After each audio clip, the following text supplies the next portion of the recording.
unang araw na ito mga bossing ko ng Martes ay mainam na gawin nyo po ito upang sa ganon hindi ka lagi namumblema tungkol sa usapin ng pera. Upang sa ganon may patutunguhan ng inyong pagiging masipag at matyaga mga bossing ko or yung inyo po mga nirarakit. Mainam po meron tayong ganito na pantaboy ng malas at panghatak ng swerte mga bossing. Subukan nyo po ito mga bossing ko basta may 100% kang paniniwala. Positive ka lamang na kung ano man ang ninanais ninyo ay inyo po makakamtan mga bossing. Kumuha po kayo mga bossing ko ng isang mangkuka na asin.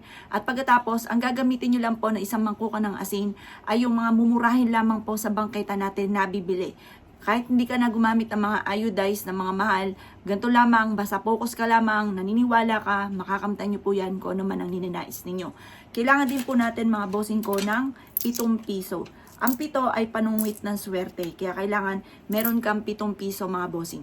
Ngayon pa mga bossing ko, ang gagawin nyo lamang, haharap ka sa gawing silangan na mga bandang 7:00 ng umaga. Ang silangan at ang umaga ay nakakatulong upang sa ganon, lalo na sa mga pang-attract ng kaswertihan. Yung mga gabi, mga bossing ko, negative po yan. Pero pag full moon, okay po yun, pampaswerte po yun.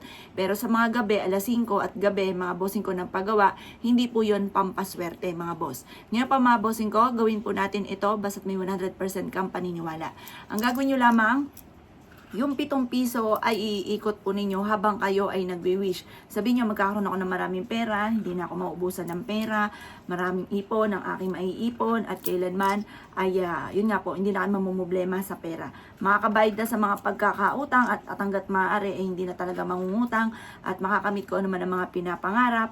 Basta lahat na po ng gusto nyo i-wish po ninyo. Magkakaroon ako ng benta, ng malaking benta araw-araw. Ganyan po mga bossing ko ang pag-wish at pabilog nyo po itong gawin. Kasi ang bilog, yan po ay nag-a-attract ng swerte lalo na sa pera.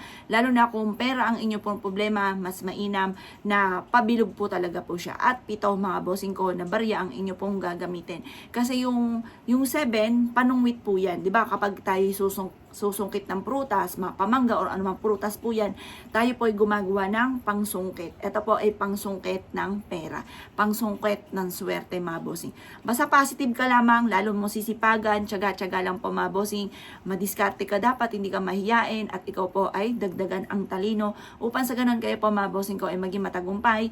Mas maina pa, gumawa ka ng gatong mga pamamaraan upang sa ganun kayo po mga bossing ko ay mas higit na maka-attract na swerte lalo na sa pera. May boss ako, nagpunta dito sa amin mga bossing. At sabi po niya, ang isa sa mga pinaka-paborito ko na ginagawa na pampaswerte na muntika na po siyang mabankrupt. Bankrupt na po talaga siya. May schedule na ng pagsasarado ng kanya po negosyo. Hindi na inaasahan basta't nag-pop up lang po yung video ko sa kanya mga bossing ko. At ito ay sinubukan niyang gawin ang ritual na aking pong tinuro. At yun nga po mga bossing ko, nagkaroon pa siya ng maraming client hanggang sa ending, hindi na po natuloy ang kanya pong pagsasarado ng kanyang negosyo. Subukan niyo po itong gawin at ito po isa sa mga proven na napakaswerte. Basta't may 100% kang paniniwala at ikaw ay hindi natigil sa hamon ng buhay, ikaw po ay talagang lumalaban sa hamon ng buhay at lalo mo po ang sisipagan. Tsaga-tsaga lang mga bossing ko at makakamit nyo kung ano man ang inyong mga pinapangarap. Kaya ako'y kinaniwala at naisyo po itong gawin. Asya mga boss. Good luck po sa inyo po lahat.